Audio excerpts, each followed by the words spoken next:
ದಾವಣಗೆರೆ ದಕ್ಷಿಣ ವಿಧಾನಸಭಾ ಕ್ಷೇತ್ರದಲ್ಲಿ nomination file ಮಾಡ್ತಾ ಇದ್ದಾರೆ. ನಿಮ್ಮ ನಾಮಿನೇಷನ್ ಕಾರ್ಯಕ್ರಮಕ್ಕೆ ತಾವೇನಾದ್ರು ಹೋಗ್ತೀರಾ ಅಥವಾ?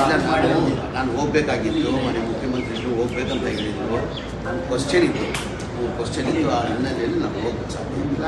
ಪ್ರಚಾರಕ್ಕೆ ಹೋಗ್ತೀವಿ, ನಾವೆಲ್ಲ ಪ್ರಚಾರಕ್ಕೆ ಹೋಗ್ತೀವಿ, ಗೆಲ್ಸ್ಕೊಂಡು ಬರ್ತೀವಿ, ನಾವು ಗೆಲ್ತೀವಿ, ನಾವು ಗೆಲ್ತೀವಿ.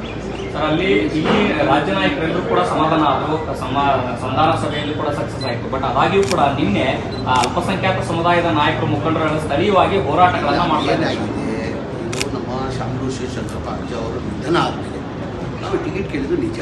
ನಮ್ಮ ಅಲ್ಪಸಂಖ್ಯಾತರು 95,000 ಮತ ಇದೆ, ಕಡೆ ಅಲ್ಪಸಂಖ್ಯಾತರು ಕೊಡಿ ಅಂತ ಕೇಳಿದ್ರು. ಅವತ್ತಿಂದ ಪದ್ಧತಿ ಬಂದಿದೆ, ಮುಂಚೆಯಿಂದ ಪದ್ಧತಿ ಬಂದಿದೆ.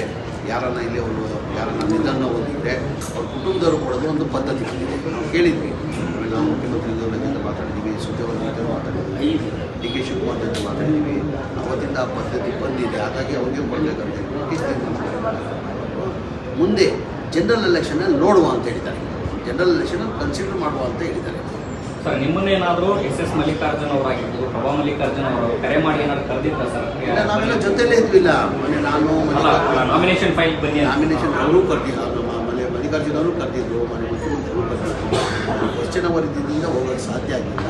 ನಾನು ಹೋಗ್ತೀನಿ, ಅಲ್ಲೇ ಇರ್ತೀನಿ, 5 ದಿನ ಅಲ್ಲೇ ಇದು ಗೆಲ್ಸ್ಕೊಂಡು ಬರ್ತೀನಿ, ಎಲ್ಲ ಸೇರಿ ನಾನು ಗೆಲ್ಸ್ಕೊಂಡು ಬರ್ತೀನಿ. ಸರ್, ಮತ್ತೊಂದು ಪ್ರಣವಾನಂದ ಶ್ರೀಗಳು ಡಿ ಕೆ ಶಿವಕುಮಾರ್ ಅವರು ಮುಖ್ಯಮಂತ್ರಿ ಆಗಬೇಕು, ಈಗಾಗಲೇ ಸಾಕಷ್ಟು ವಿಳಂಬ ಆಗಿದೆ, ಇಲ್ಲ ಅಂತಂದು ಹೇಳಿದ್ರೆ ನಾವು ಹೈಕಮಾಂಡ್ನ ಭೇಟಿ ಮಾಡ್ತೀವಿ ಅಂತ ಮಾತನ್ನ ಹೇಳಿದ್ದಾರೆ. ಮತ್ತೆ ಬಜೆಟ್ನಲ್ಲಿ ಸಿಎಂ ಸಿದ್ದರಾಮಯ್ಯನವರು ನಮ್ಮನ್ನ ಟಾರ್ಗೆಟ್ ಮಾಡಿದ್ದಾರೆ, ನಮ್ಗೆ ₹1 ಕೂಡ ಕೊಟ್ಟಿಲ್ಲ. ಯಾರೆಲ್ಲ ಡಿ ಕೆ ಶಿವಕುಮಾರ್ ಅವ್ರ ಪರವಾಗಿ ಮಾತಾಡಿದಾರೆ ಅವ್ರಿಗೆ ಸ್ವಾಮೀಜಿ ಹೇಳಿಕೆ, ಸ್ವಾಮೀಜಿ ಯಾರ ಪರ ಡಿ ಕೆ ಶಿವಕುಮಾರ್ ಮುಖ್ಯಮಂತ್ರಿ ಆಗ್ಬೇಕಂತ ಕೇಳಿದ್ದಾರೆ.